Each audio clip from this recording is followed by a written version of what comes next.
Ladies and gentlemen, please be seated. The program will begin shortly. Please silence all electronic devices.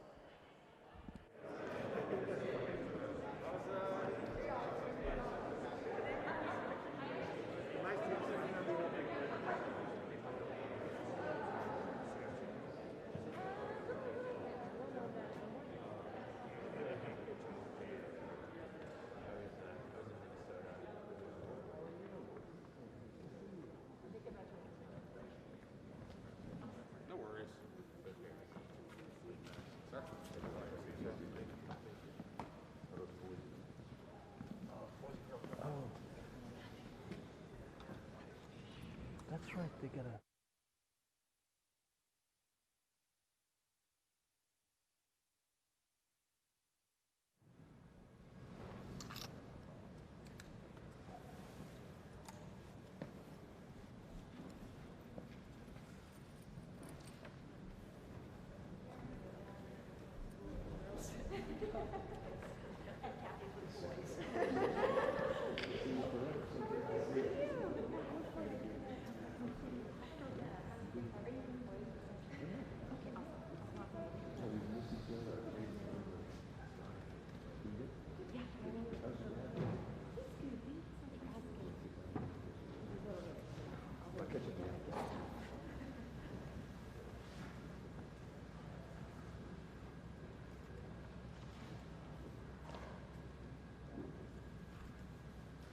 Please, at this time, silence all electronic devices.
Ladies and gentlemen, please stand and welcome the acting secretary and senior official performing the duties of the deputy secretary, the Honorable Chad Wolf and Ken Cuccinelli.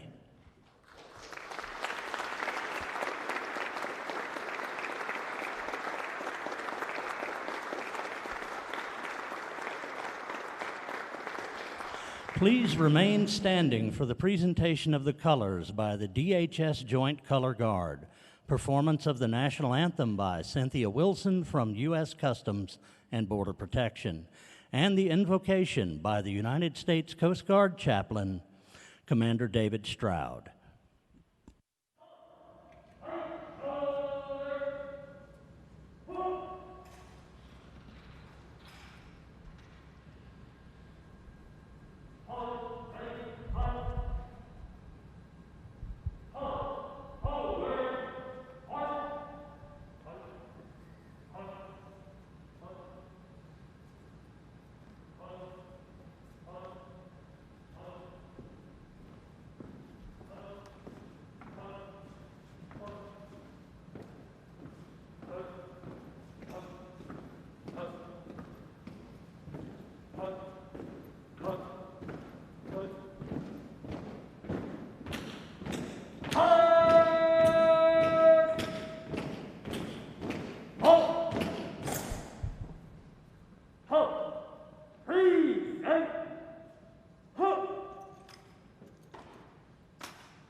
Oh, say, can you see by the dawn's early light what so proudly we hail at the twilight's last gleaming, whose broad stripes and bright stars through the perilous fight, oh, the ramparts we once were so gallantly streaming, and the rockets' red glare, the bombs bursting in air, gave proof through the night that our flag was still there.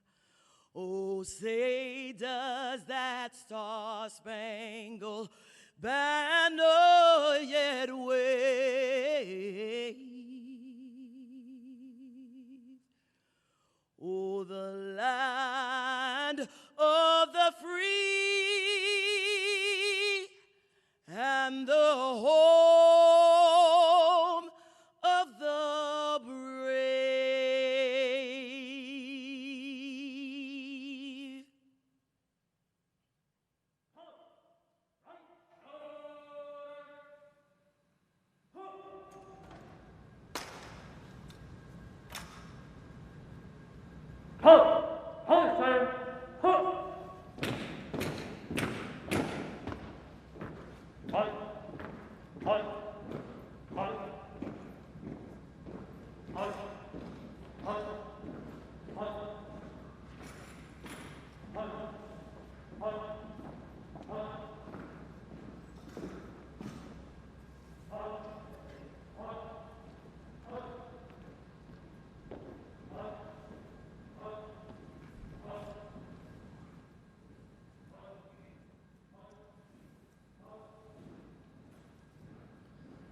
Let us pray. Holy God, we thank you for blessing us with the gift of waking up this morning in a free nation, one that was conceived in liberty and dedicated to the proposition that all men and women are created equal. We thank you for the blessings that you have poured out on the United States throughout its history, and for the long list of individuals who have served this nation, especially those who have served and are serving to secure our homeland. We thank you for each one who comes each day to make our nation safe, secure, and resilient. This morning we ask that you continue to pour out your blessings on Acting Secretary Wolf and all those who join with him to protect our nation and our way of life. Please give us your presence for these proceedings, that all that we say and do might honor you and your provision for us. We pray it all in your name. Amen.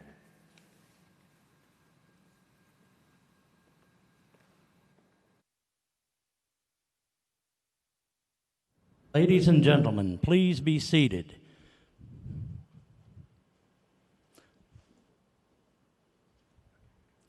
Please welcome to the podium the senior official performing the duties of the Deputy Secretary, Ken Cuccinelli.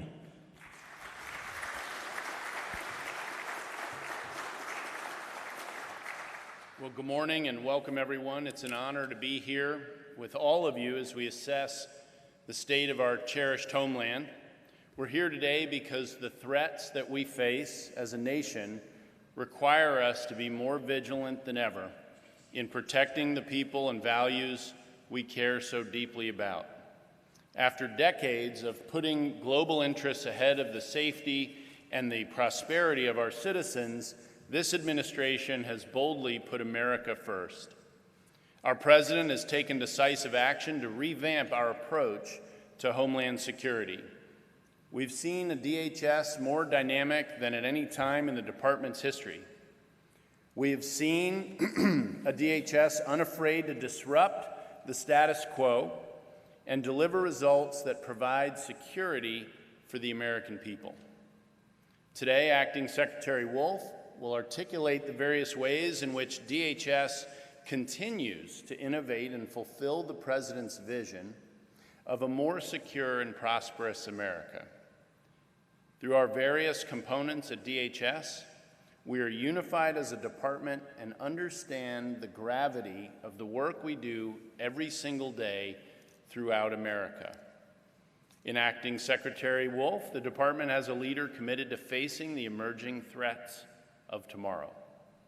It's been remarkable to witness the President and DHS overcome the vast array of challenges that we've faced over the course of the last almost 4 years. DHS has adapted to the unique threats of our time and will continue to succeed and adapt to whatever obstacles the future may hold for us. 2 days from now will mark the 19th anniversary of 9/11, a day that none of us will ever forget. A day our nation was attacked by terrorists seeking to destroy the bond of our people, but instead we grew stronger. We came together. And as we discuss the current challenges faced by the department and the future of Homeland Security, we do so with reverence to those lost on 9/11 and the heroic first responders and armed forces who have put their lives on the line since that day in the same fight. Out of the ashes of tragedy, our nation arose stronger than ever before, and DHS now plays a vital role in that ascension. We'll hear more about that today. As we approach the 19th anniversary of 9/11, we're reminded that on that day, 19 hijackers exploited the very gaps in our immigration system, in our enforcement, and our national security systems, because that's what they are, that DHS was ultimately created to remedy. The President understands we live in a nation that must defend its borders, and we must know who is entering our beloved country. It's our solemn duty to never allow the entry of individuals hostile to America and our founding principles into the United States of America. And that is one of the many goals we pursue every day. At DHS, we've taken common sense measures to raise the baseline of security screening and to restore the integrity of our immigration system. We will not allow threats to breach our homeland via a dysfunctional and negligent immigration process. Every day we protect the homeland and support our fellow citizens so they can live in a prosperous and free country with safe neighborhoods and communities. We're honored to do so and honored to host you here today at our headquarters in Washington. Thank you very much.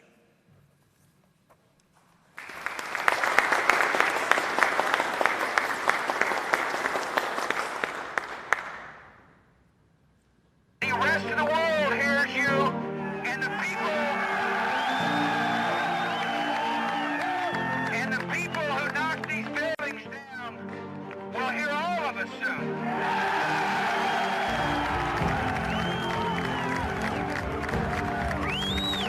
The Homeland Security Act of 2002 takes the next critical steps in defending our country.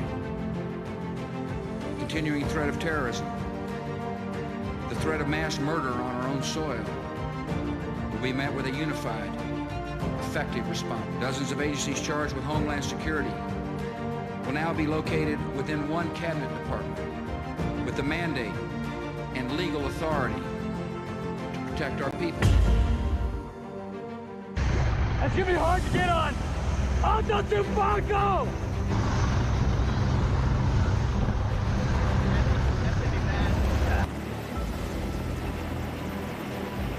I serve to promote Homeland Security and public safety. I serve to provide career-long training to law enforcement professionals. I serve to administer the nation's lawful immigration system. I serve to enable effective and secure operations across all Homeland Security missions. I serve to defend against today's threats and build more secure and resilient infrastructure for the future. I serve to prevent an attack against the United States using a weapon of mass destruction through timely and responsive support to our operational components. I serve to protect the nation's transportation systems to ensure freedom of movement for people and commerce. I serve to safeguard America's borders and enhance the nation's global economic competitiveness.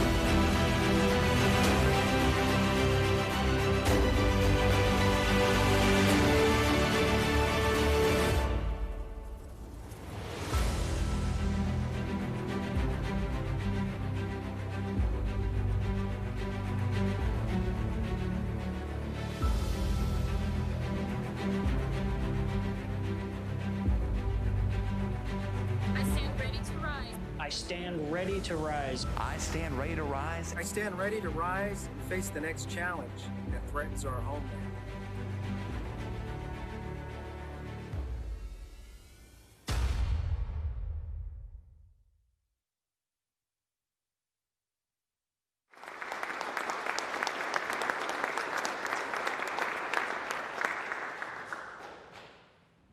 Please welcome to the podium the Acting Secretary of Homeland Security, the Honorable Chad Wolf.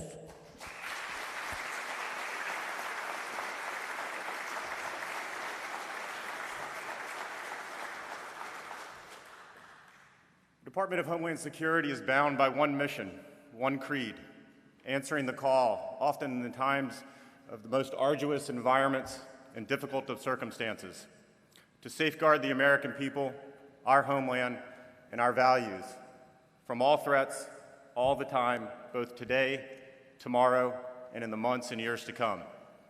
We are one team, we are one mission, we are one DHS. And we stand ready to rise and ready to face the next challenge that threatens our homeland. Our mission is anything but easy. It is one that is increasingly complex and expansive, one that transcends borders, mission sets, and threat streams.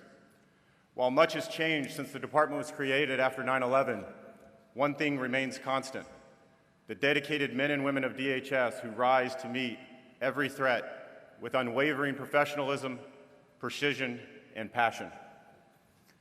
It was a privilege to join your ranks at the department's founding. It's the honor of a lifetime to lead this team. To each of you here and across America today, serving alongside you as your acting secretary is an honor that no words can capture. But let me try by saying this: I know your strength and I know your commitment. Nothing can intimidate you. Not cyber attacks, transnational criminal activity, not a global pandemic or the pains of civil unrest, not Mother Nature's storms, and not those of malign actors seeking to bring storms of their own to our shores. To the department's leadership here today, your job is not easy. It's not glamorous. You get no write-ups in glossy magazines. Instead, you get many words written about you or shouted at you. Here are two that you hear too seldom. Thank you. Thank you for showing up every day and working hard for the American people. They know, I know, and on their behalf, I say thank you for your work.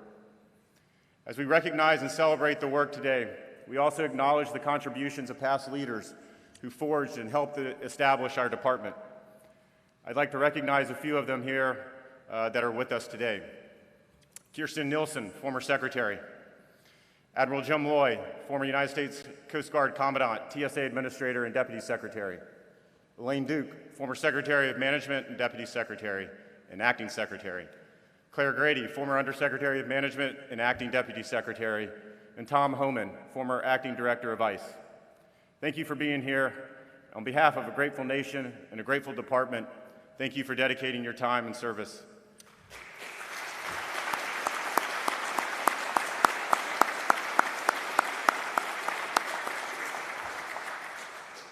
As one DHS team, today we gather to survey the state of the homeland. And with a steady voice, we will state the threats we face in absolute confidence. We will share how we will meet and defeat them, how we will show show how we will strengthen the resilience of our borders, our infrastructure, and our way of life. And let me say at the outset, thanks to the resolve, the ingenuity, and the technical prowess of the men and women of DHS and the unwavering support of President Trump, America is more prepared and more equipped to tackle the threats of the homeland than ever before.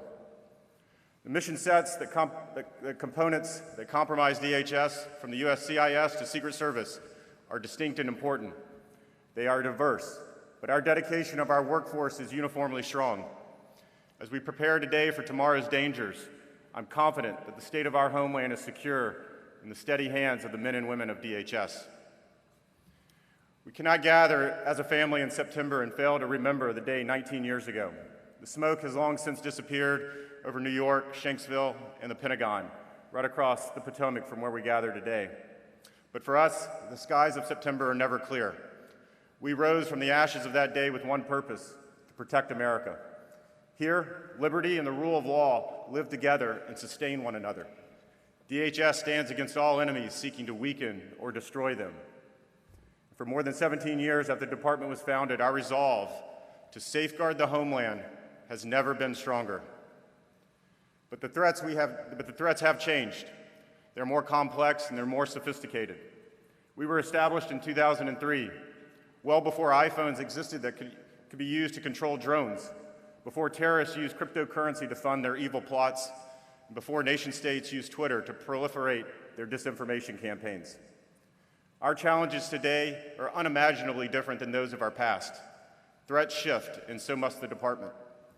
Through the trials, obstacles, and successes of nearly 2 decades, we have learned many lessons and honed our abilities to accomplish our singular mission of protecting the homeland. This ongoing process of growth and improvement has prepared the department to address the threats of today. DHS was created with adaptability in mind to ensure our government's efforts to defend the nation were, in the words of President Bush, comprehensive and united, crafted to analyze threats, to guard our borders, our airports, protect our critical infrastructure, and to coordinate the response of our nation to future emergencies. In 2020, where threats are dynamic, this need for operational flexibility is paramount. And thanks to the support of Congress, the innovation of DHS employees, and the support of the American people, we are better prepared than ever before and to meet the dangers of our time, though we still have much to do. DHS has been able to leverage, coordinate, and surge the department's resources at a moment's notice. From the U.S. Coast Guard medical teams deploying to the border, to ICE and CBP buttressing the Federal Protective Service's defense of federal property, and to FEMA marshaling the response efforts of CISA, CBP, TSA, Coast Guard, and the Secret Service in the wake of hurricanes and COVID-19. This agility is precisely what DHS was designed to accomplish. The American people do not want a department that shies away from challenges just because they are controversial or difficult. The varied objectives of DHS have placed us at the center of nearly every major challenge and crisis. And thanks to the leadership of President Trump over the last 4 years, we've addressed obstacle after obstacle head-on, overcoming the vast array of threats facing our nation. Amidst this shifting series of challenges, a vocal and ill-informed minority has clamored to paint recent DHS actions as examples of mission drift or politicization. They could not be more wrong. Rising to meet the evolving threats means that our tactics, our actions, and our strategies may change, but our mission never does. DHS must not, and under this administration will not, permit baseless sensationalism to deter our commitment to secure America. I can confidently say that if the department did not exist, every effort, every response, and every action to secure our homeland would have been slower, inefficient, and less effective. Within the last year alone, we have faced, both as a nation and as a department, new and unprecedented threats. DHS was established for years just like this. We're using authorities previously granted by Congress but never before used as we have faced evolving and novel threats. Let's remember what the department has been able to achieve in the last year alone. We continue to lead the federal government's response to a global pandemic. We're protecting federal buildings and federal law enforcement officers from an emerging threat of violent rioters. We are combating crisis at the southern border, such as human trafficking, drug smuggling, and unprecedented illegal migration flows. We are fortifying our economic security by tightening our immigration system, preserving free and fair trade, and thwarting the growing threats posed by China now and in the future. We are identifying and preventing malign foreign actors and nation states from interfering in our elections and protecting our election infrastructure.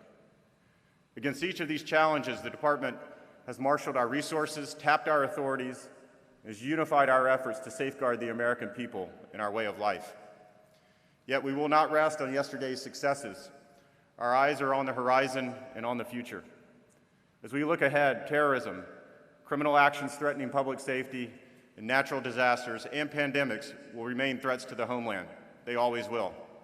But today, we're also seeing nation-states launching new aggressive tactics here in the homeland through cyber and economic means. And rest assured, the Trump administration is taking the necessary actions to ensure they do not succeed. Of all the threats DHS has confronted in the last year, the COVID-19 pandemic has posed one of the most formidable, rapidly evolving, and uniquely challenging for the department. Due to what we now know was China's irresponsible response, COVID-19 was permitted to become the worst global pandemic in more than 100 years. Along with the World Health Organizations, their actions were inept and their response was too slow. In stark contrast, President Trump's decisive and rapid action led to our federal government to pursue a whole-of-America response, which continues to deliver results through a locally executed, state-managed, and federally supported strategy. And when the federal government needed expertise in incident management, they turned to FEMA. Utilizing their experience, FEMA quickly got to work prioritizing tasks, putting structure to a growing crisis, and working with our interagency partners to make certain the full weight and breadth of the U.S. federal government was being brought to the fight. FEMA's tireless efforts implementing critical initiatives, those saving lives, replenishing lost wages, deserve our highest commendation. FEMA processed the first ever nationwide emergency declaration under the Stafford Act. This was in addition to the simultaneous major disaster declarations granted to all 50 states, 5 territories, and the District of Columbia. Putting this effort in perspective, FEMA was essentially responding to a Category 5 hurricane in every state, every territory, and the District of Columbia, all at the same time. It's truly an unprecedented level of emergency support and response needed across America. Under President Trump's direction, we utilized the Defense Production Act to procure more than 220 million respirators from 3M, saving American lives. By taking historic action to better collaborate with the private sector, we have helped deliver and allocate billions of pieces of scarce PPE to our frontline healthcare workers and first responders. But it doesn't stop there. Most recently, FEMA has played a leading role in easing the economic burden COVID-19 has placed on millions of Americans. In August, in the absence of congressional action, President Trump authorized FEMA to use $44 billion from the Disaster Relief Fund to alleviate the effects of lost wages, allowing states to make supplemental payments to those receiving unemployment insurance. FEMA acted in short order, and as of September 8th, FEMA has already provided more than $29 billion to 47 states for lost wages assistance, a truly phenomenal feat. From the very beginning of this pandemic to this very moment, FEMA continues to marshal the power of the federal government to assist our people in their time of need. However, the department's response to COVID-19 is not exclusively to FEMA. From the outset, this administration proactively stemmed the spread of the pandemic. President Trump, working through DHS, placed travel restrictions on China and worked to implement further restrictions on an additional 30 countries to help slow the spread. And working with our neighbors to the north and south, CBP has successfully protected countless Americans through travel restrictions at our land ports of entry, while simultaneously facilitating the trade we need to support our economy. Our other DHS components have also worked diligently in this environment to serve Americans in various ways. CISA, supporting our private sector partners, removed obstacles as they worked to keep supply chains fully operational and issued essential worker guidance on how to keep frontline employees healthy and at work. Our Science and Technology Director curated the latest research and data on COVID-19, keeping policymakers and decision makers abreast of the latest scientific information. ICE, HSI, launched Operation Stolen Promise, leveraging its expertise in global trade and criminal analysis to investigate financial fraud schemes, the importation of prohibited pharmaceuticals and medical supplies, cyber fraud, and other illicit activity associated with the virus.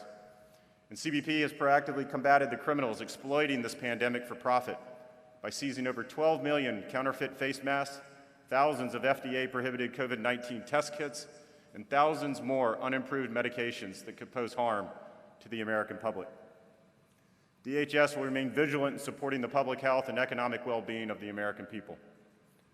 Responding to COVID is not the only mission that would have been hard to predict at the beginning of the year. Today, the department is resisting the civil unrest that is gripping certain cities across the country. And let me be clear, those who seek to undermine our democratic institutions, indiscriminately destroy our businesses, and attack our law enforcement officers and fellow citizens are a threat to the homeland. I want to be clear on that point.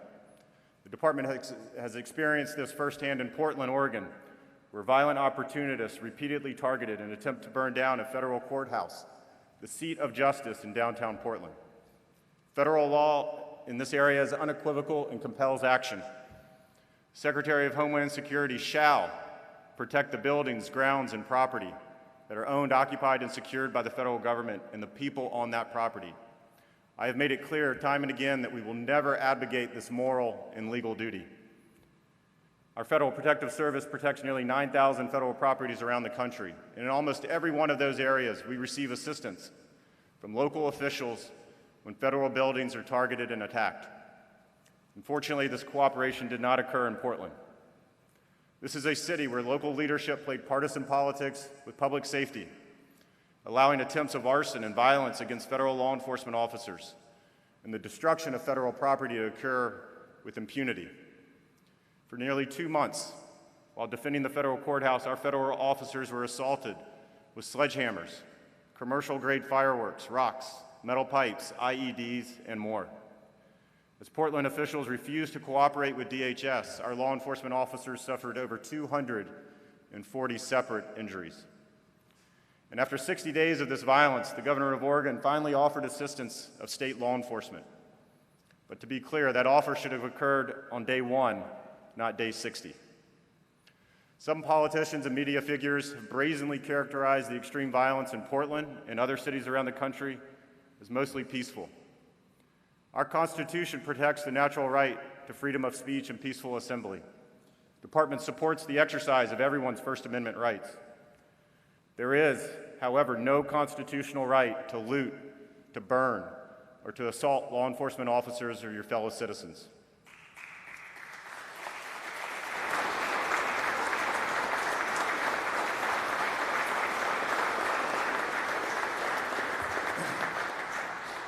Let me repeat, there is no constitutional right to burn cities to the ground and assault the men and women of law enforcement. I'm proud of the work that we're doing in Portland and around the country. DHS, working with the Department of Justice and other federal law enforcement, will make sure that those choosing to break the law in any city will be held accountable. The vast majority of reasonable Americans are also proud of the work of law enforcement. We cannot and must not fall victim to the delusion of a fringe minority of Americans who are opposed to the honorable men and women who wear the badge and swear to protect our communities. Americans see the violence against our officers and are not falling for this false narrative. To our law enforcement colleagues watching today, I could not be more prouder of your sacrifice and professionalism. It has been disappointing to see so-called experts criticize our response in Portland without understanding the facts on the ground. It's unsettling that these self-appointed experts rush to criticize the uniformed men and women of DHS, working to save lives and to defend federal property, even before they condemn the violent behavior of a rioting mob. Scoring cheap political points by abandoning those that risk their lives to preserve law and order should never be the way that our Homeland Security community operates. As President Theodore Roosevelt rightly observed in 1910, it's not the critic who counts. It's not the man who points out how strong the man stumbles or where the doer of deeds could have done them better. Credit belongs to the man who is actually in the arena, whose face is marred by dust and sweat and blood. Every day, DHS professionals are in that arena while others sit on the sidelines and criticize. They have that right, and DHS law enforcement proudly helps ensure they can exercise that right safely. But make no mistake, there's more work to be done as we see groups right here at home seeking to tear down our government institutions and our way of life. proud to say that DHS has taken unprecedented actions to address all forms of violent extremism, to specifically include threats posed by lone offenders and small cells of individuals.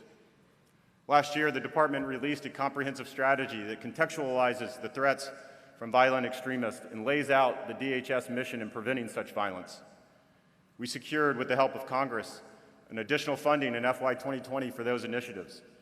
And the President requested a 300% increase in funding for DHS-wide efforts in this area in his FY 21 budget. Just this week, we're releasing an implementation plan that outlines dozens of separate actions across the DHS enterprise designed to combat domestic terrorism. And soon we will announce our terrorism prevention grant recipients. Let me be clear, DHS stands in absolute opposition to any form of violent extremism, whether by white supremacist extremists or anarchist extremists. We will continue our daily efforts to combat all forms of domestic terror. The work of DHS is diverse as it is important. Whether in cyberspace or at the border, DHS is unflinching in its resolve to secure America's territorial sovereignty through strong border security and bringing integrity back to our immigration system. These are difficult issues that require difficult decisions. Many administrations, Republican and Democrat alike, have chosen to make improvements around the edges, only weighing in when a crisis occurs and almost never making the hard decisions. Homeland security does not come easy, and it does not come without debate. From the early days of this administration, President Trump articulated what most Americans intuitively knew. We need strong border security, and we needed to put an end to the long-standing fraud and abuse in our immigration system. So we got to work. We started with the premise that it is better to stop criminal activity before it gets to America. Specifically, we began by pushing our borders out and keeping Americans safe through a layered approach that includes more effective screening of those who are seeking to enter our country, securing unprecedented international cooperation, fully applying the law to all those who break it, reforming our immigration system, and last but certainly not least, building an effective border wall system. One of the most fundamental responsibilities of any sovereign nation is to know exactly who is entering their country and for what purpose. The U.S. is the world's most generous and welcoming country, but unfortunately there are evil people who seek to travel to the U.S. with the intent of harming and killing Americans. Despite the progress we've made since 9/11, we remain heavily dependent on the paperwork and documentation of a prospective traveler. That is why the department, along with our interagency partners, developed a process for evaluating the information sharing cooperation, identity management practices, and travel-related risk associated with each country in the world. We identified the lowest performing countries, put them on notice, and for those unwilling or unable to meet our standards, we issued common sense travel restrictions. Because of this process, we've seen multiple countries begin sharing information with us that they have never done so before. Proud of the work the department has done to raise the security of the baseline around the world. We are working closely with our partners in Central America, providing them the resources and capacity to address the illegal flow of migration and allowing their foreign nationals to seek protection closer to home. Over the last 18 months, we've signed and implemented security and asylum cooperative agreements with our partners, and we are slowly restoring functionality to our broken immigration system. In 2019, under President Trump's leadership, Mexico has also stepped up its efforts along known migration routes, and we continue to work with Mexico to this day on partnerships to reduce illegal crossings.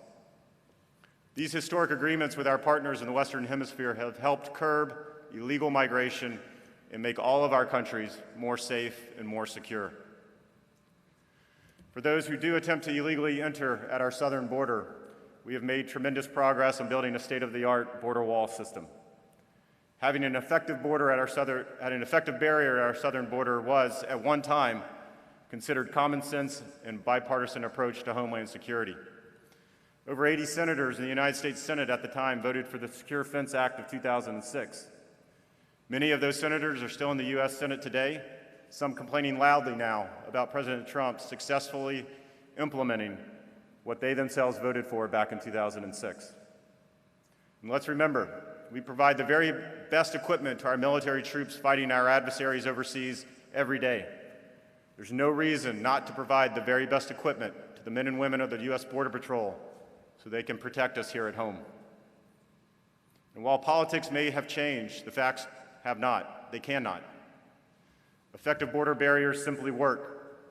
The new border wall system allows the U.S. government to decide where border crossings take place, not the cartels and not human traffickers. Where effective border wall systems have been constructed, the results speak for themselves.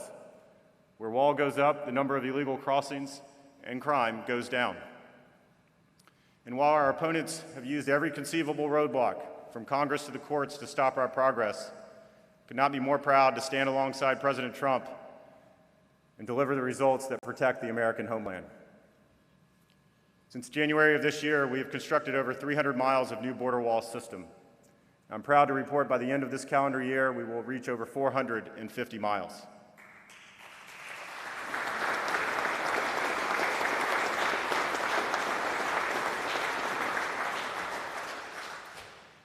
The new border wall system is unlike anything that we've had before.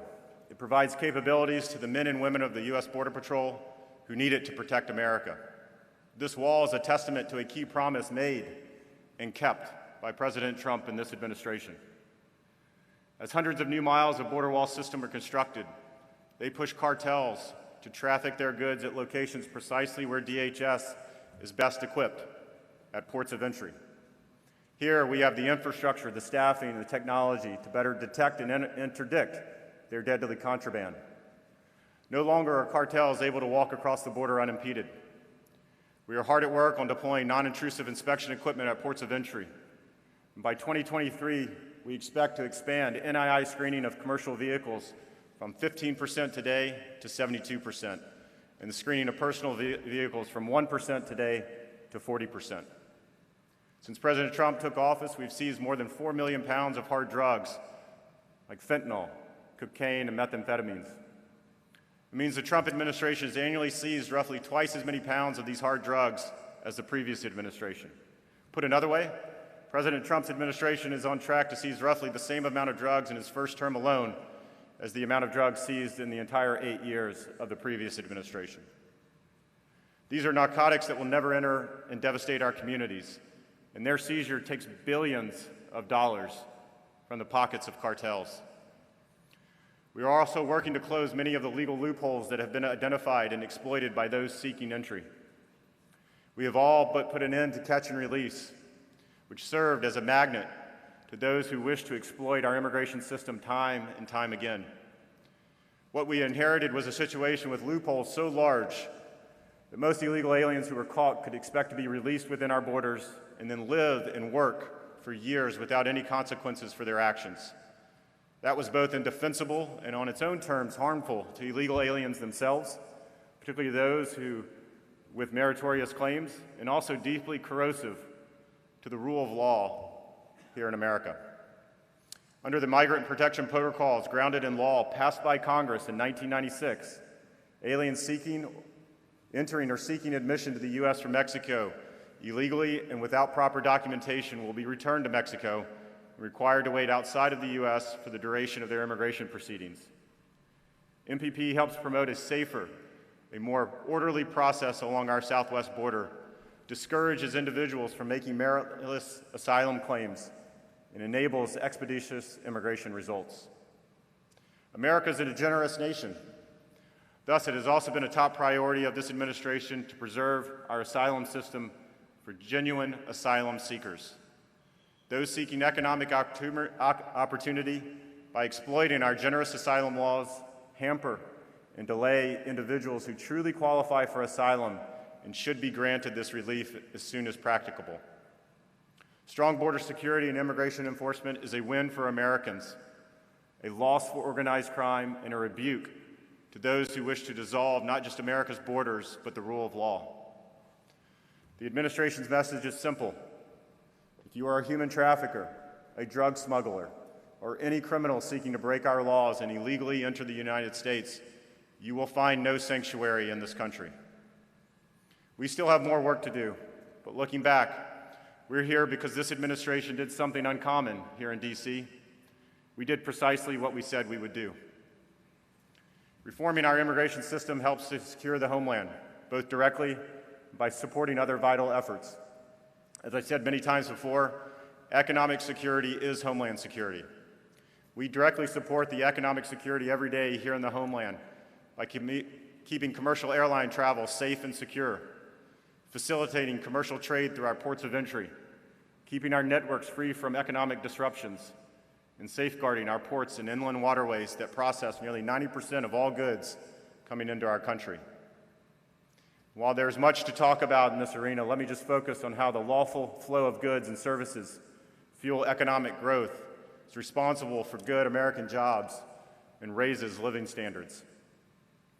Our trade enforcement protects American businesses and consumers, and it ensures that we are globally competitive.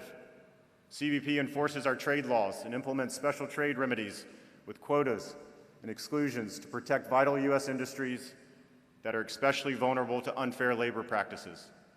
We will not let illicit actors threaten American innovation, our economy, or our business competitiveness, and we will protect the livelihoods of American workers and the health and safety of consumers every day.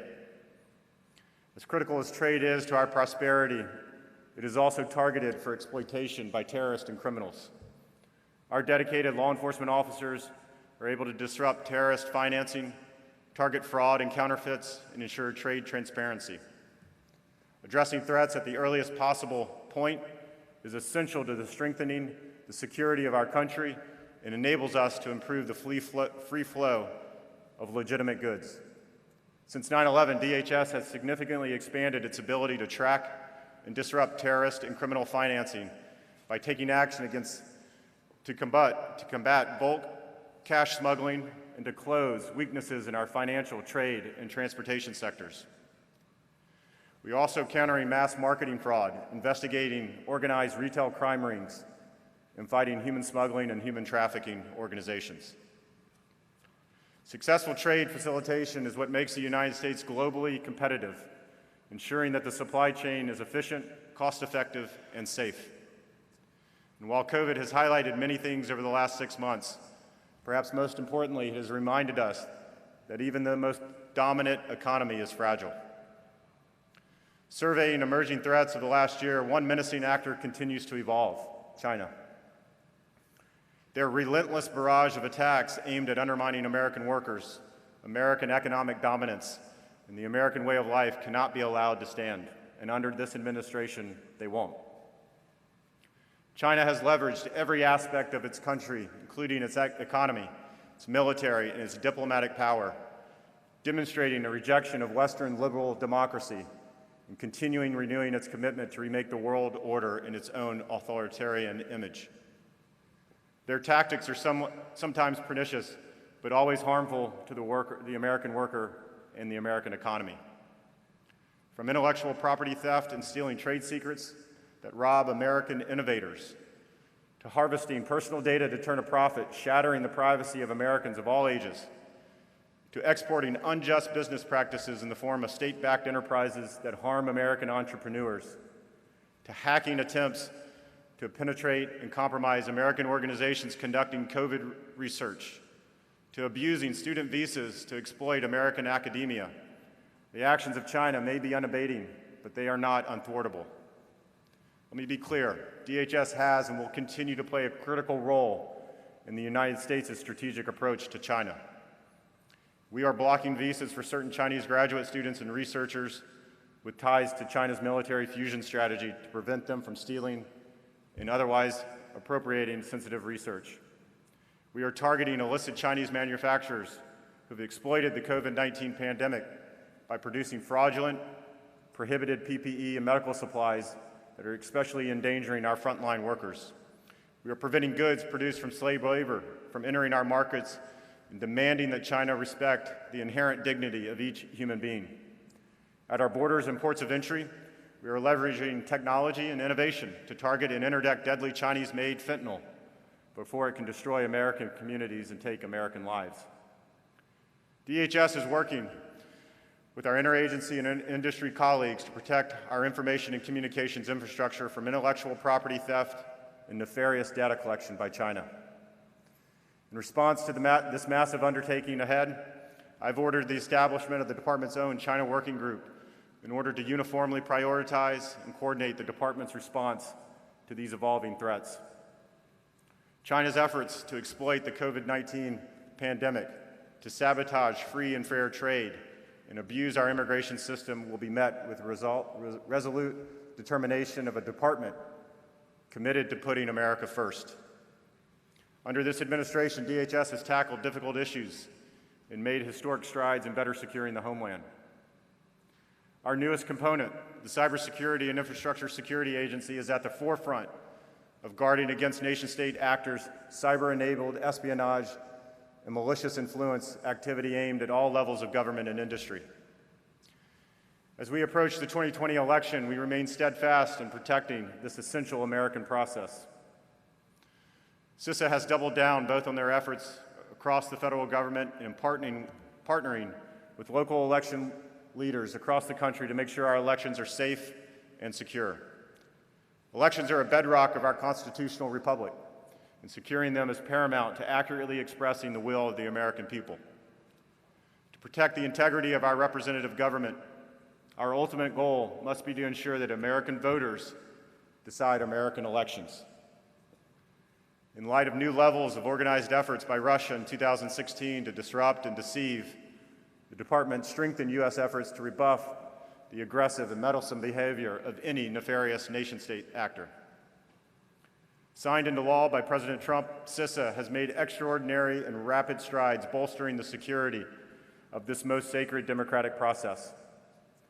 CISA has leveraged unique cybersecurity technical services by funding the Election Infrastructure Information Sharing and Analysis Center that deploys and monitors intrusion detection systems on election infrastructure across all 50 states. The results were historic. 2018 was the most secure election in modern era. But not resting on its laurels, CISA has only increased its protection in scope and impact as it pursues the goal of an ever more secure election in 2020. They have dedicated tremendous resources into Protect 2020 project, understanding that American voters themselves are key to bolstering resilience. They're educating citizens about the vital importance of being prepared, participating, and being patient on Election Day. Beyond our shores, we face an ever-changing threat landscape as the governments of China, Iran, and Russia target our election systems, each with their own separate and nefarious motives and tactics. But we are ready. This administration continues to hold these nation-states accountable for their actions, assigning attribution where appropriate and taking aggressive punitive measures, including sanctions against hostile intelligence services targeting election systems, oligarchs running troll farms, and others attempting to spread disinformation. The right to choose one's own leaders is rare in the course of history. The Department recognizes this fact and will continue to uphold the integrity of this indispensable American tradition. The men and women of DHS are committed to defending and securing the American creed. Yes, the wiles of our enemies will shift, and yes, DHS will adapt at every turn. But in one way, we will keep constant. We won't let up. We'll hold to what doesn't change, the fundamental goodness of our people, our country, and the values that made us great. America is worth protecting. In the long march of history, nowhere else has the human heart had so good a chance to live as we were created to live, free, safe, and the ability to use that liberty to make the world better than we found it. Emerging from the horror of 9/11, the burden of grief and sorrow taught us to prepare for any adversity. Not because we fear what trials may come, but because we know who we are as a people, independent and dedicated to the proposition that all people are created equal. I believe these American values call to the men and women of DHS. It's why you're here. You apply yourselves to their defense daily with integrity, vigilance, and respect. You ensure every coming day is more secure than the one before.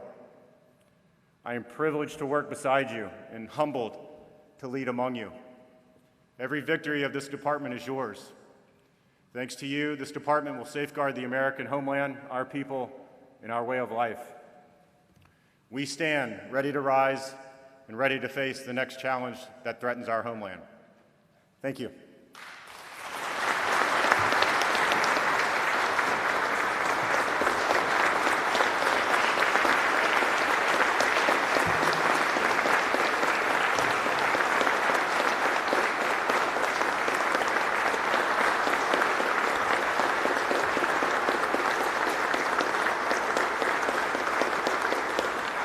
Thank you, Acting Secretary Wolf, but most importantly, thank you to all the men and women of the Department of Homeland Security who daily accomplish such tremendous results for the American people. We began today with the national anthem that itself finishes reminding us that we are the land of the free and the home of the brave, and it is an honor, and I know this Acting Secretary Wolf agrees with me, to work alongside every day the brave referenced in our own national anthem here in the Department of Homeland Security.